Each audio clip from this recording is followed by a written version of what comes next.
राजस्थान के सीकर जिले में श्री खाटू श्याम जी का सुप्रसिद्ध मंदिर है। वैसे तो खाटू श्याम बाबा के भक्तों की कोई गिनती नहीं, लेकिन इनमें खासकर वैश्य, मारवाड़ी जैसे व्यवसायी वर्ग अधिक संख्या में हैं। श्याम बाबा कौन थे, उनके जन्म और जीवन चरित्र के बारे में जानेंगे इस वीडियो में। खाटू श्याम बाबा कौन हैं? खाटू श्याम जी का असली नाम बर्बरीक है। महाभारत की एक कहानी के अनुसार बर्बरीक का सिर राजस्थान प्रदेश के खाटू नगर में दफना दिया था। इसीलिए बर्बरीक जी का नाम खाटू श्याम बाबा के नाम से प्रसिद्ध हुआ। वर्तमान में खाटूनगर सीकर जिले के नाम से जाना जाता है। खाटू श्याम बाबा जी कलियुग में श्री कृष्ण भगवान के अवतार के रूप में माने जाते हैं। खाटू श्याम बाबा की कहानी। श्याम बाबा घटोत्कच और नागकन्या मौरवी के पुत्र हैं। पांचों पांडवों में सर्वाधिक बलशाली भीम और उनकी पत्नी हिडिंबा बर्बरीक के दादा दादी थे।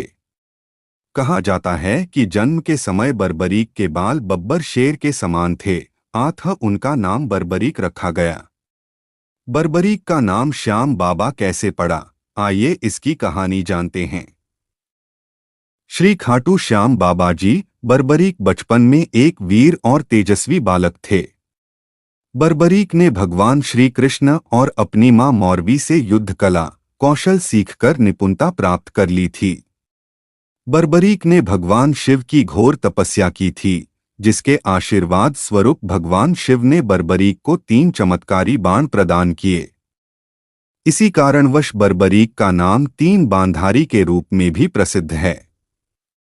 भगवान अग्निदेव ने बर्बरीक को एक दिव्य धनुष दिया था, जिससे वो तीनों लोकों पर विजय प्राप्त करने में समर्थ थे। जब कौरवों पांडवों का युद्ध होने का सूचना बर्बरीक को मिली तो उन्होंने भी युद्ध में भाग लेने का निर्णय लिया।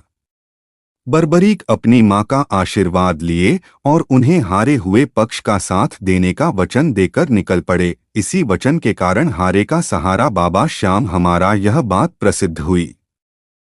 जब बर्बरीक जा रहे थे तो उन्हें मार्ग में एक ब्राह्मण मिला।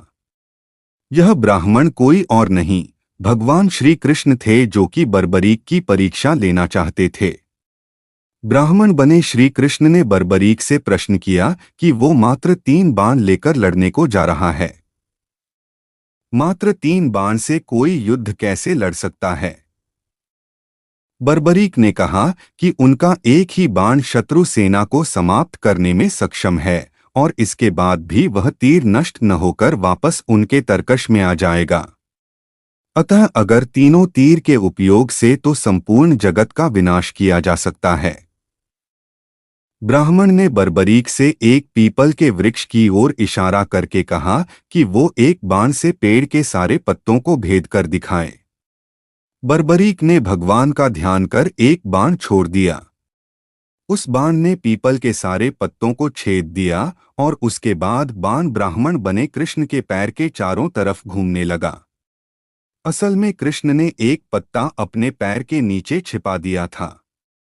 बर्बरीक समझ गए कि तीर उसी पत्ते को भेदने के लिए ब्राह्मण के पैर के चक्कर लगा रहा है। बर्बरीक बोले, हे ब्राह्मण, अपना पैर हटा लो, नहीं तो ये आपके पैर को वेध देगा। श्री कृष्ण बर्बरीक के पराक्रम से प्रसन्न हुए। उन्होंने पूछा कि बर्बरीक किस पक्ष की तरफ से युद्ध करेंगे। बर्बरीक बोले कि उन्होंने लड़ने के लिए कोई पक्ष निर्धारित किया है, वो तो बस अपने वचन अनुसार हारे हुए पक्ष की ओर से लड़ेंगे। श्री कृष्ण ये सुनकर विचारमग्न हो गए, क्योंकि बर्बरीक के इस वचन के बारे में कौरव जानते थे। कौरवों ने योजना बनाई थी कि युद्ध के पहले दिन वो कम सेना के साथ युद्ध करेंगे। इससे कौरव युद्ध में हराने लगेंगे, जिसके कारण बर्बरीक कौरवों की तरफ से लड़ने आ जाएंगे। अगर बर्बरीक कौरवों की तरफ से लड़ेंगे तो उनके चमत्कारी बाण पांडवों का नाश कर देंगे।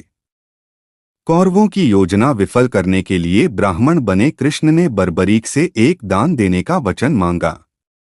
बर्बरीक ने दान देने का वचन दे दिया। अब ब्राह्मण ने बर्बरीक से कहा कि उसे दान में बर्बरीक का सिर चाहिए। इस अनोखे दान की मांग सुनकर बर्बरीक आश्चर्यचकित हुए और समझ गए कि यह ब्राह्मण कोई सामान्य व्यक्ति नहीं है। बर्बरीक ने प्रार्थना की वो दिए गए वचन अनुसार अपने शीश का दान अवश्य करेंगे, लेकिन पहले ब्राह्मण देव अपने वास्तविक रूप में प्रकट हों। भगवान कृष्ण अपने असली रूप में प्रकट हुए। बर्बरीक बोले कि हे देव, मैं अपना शीश देने के लिए वचनबद्ध हूं, लेकिन मेरी युद्ध अपनी आंखों से देखने की इच्छा है।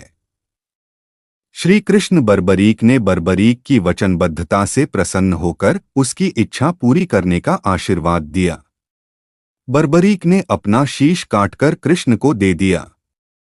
श्री कृष्ण ने बर्बरीक के सिर को 14 देवियों के द्वारा अमृत से सींचकर युद्धभूमि के पास एक पहाड़ी पर स्थित कर दिया, जहां से बर्बरीक युद्ध का दृश्य देख सकें। इसके पश्चात कृष्ण ने बर्बरीक के धड़ का शास्त्रोक्त विधि से अंतिम संस्कार कर दिया।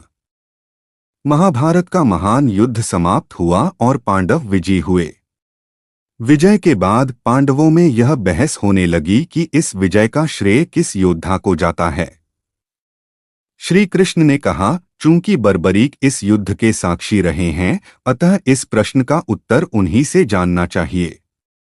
तब परमवीर बर्बरीक ने कहा कि इस युद्ध की विजय का श्रेय एकमात्र श्री कृष्ण को जाता है, क्योंकि यह सब कुछ श्री कृष्ण की उत्कृष्ट युद्धनीति के कारण ही संभव हुआ।